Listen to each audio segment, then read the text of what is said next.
स्वस्थ वृत्त 3 शब्दों से मिलकर बना है, स्व, अस्त और वृत्त।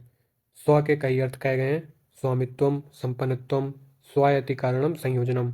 इसको सिंपल लैंग्वेज में कह सकते हैं दोष आदि की प्राकृत अवस्था या दोष की अविकृत अवस्था। अस्त, अस्त के लिए श्लोक कहा गया है स्थापयति स्थिरत्वम प्रतिष्ठायाम, जिसका अर्थ होता है स्थित रहना। वृत्त, वृत्त का अर्थ होता है व्यवहार, आहार विहार या कर्म।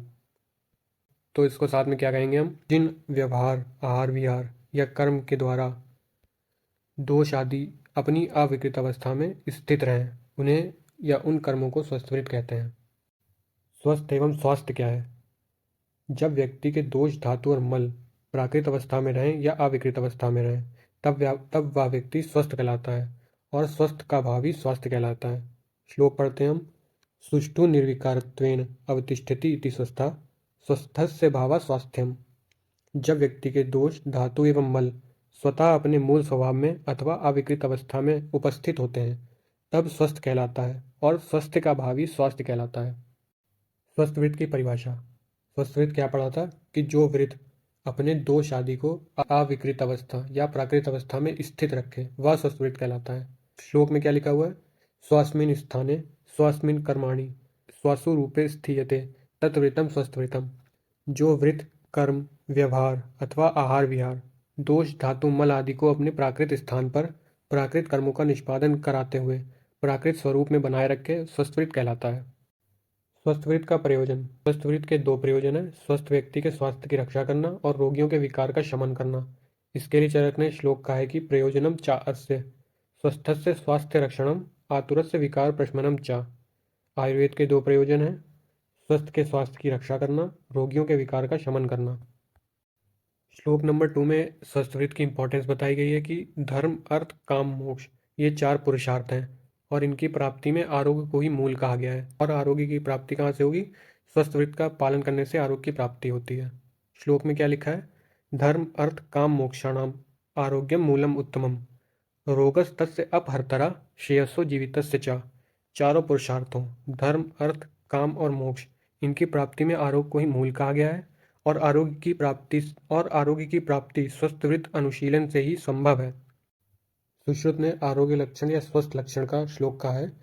सम दोष, सम अग्निश्च, सम धातु मल क्रिया, प्रसन्न आत्म इंद्रिय मना स्वस्थ इत्याभिधीयते।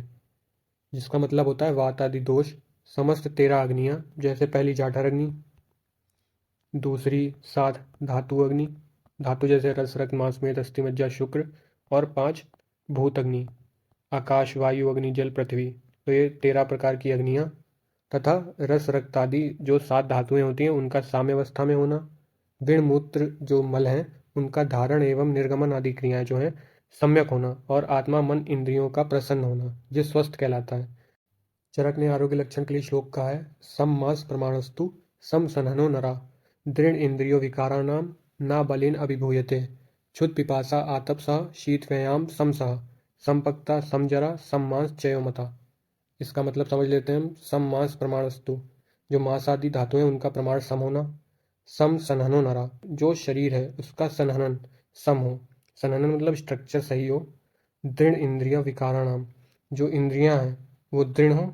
विकाराणाम ना बलेन अभिभूयते, और विकारों के बल से अभिभूत ना हो। क्षुत पिपासा आतप, भूख, प्यास और गर्मी। शीत व्यायाम, शीत मतलब ठंडी, और व्यायाम इसको सहने वाला हो, इसको सहन करने में समर्थ हो। संपक्ता समजरा, संपक्ता मतलब पाचन आदि जो क्रियाएं हैं, जो पाचन आदि क्रियाएं वो सम्यक हो। समजरा, जो वृद्धावस्था, जरा मतलब वृद्धावस्था, जो वृद्धावस्था है वो समय पर आए। सम मास चयोमता, जो मांस आदि धातु हैं उनका उपचय सम्यक रूप से हो। ये धातु साम्य के लक्षण हैं। WHO ने हेल्थ की डिफिनीशन कही है कि health is a state of complete physical, mental and social wellbeing and not merely the absence of disease और इन्फर्मिटी। इसका मतलब ये हो कि हेल्थ को खाली एब्सेंस ऑफ डिजीज या इन्फर्मिटी नहीं कहते हैं। इन्फर्मिटी मतलब वीकनेस, तो हेल्थ को खाली एब्सेंस ऑफ डिजीज या इन्फर्मिटी नहीं कहते हैं। ये एक स्टेट है कंप्लीट फिजिकल, मेंटल और सोशल वेलबींग की।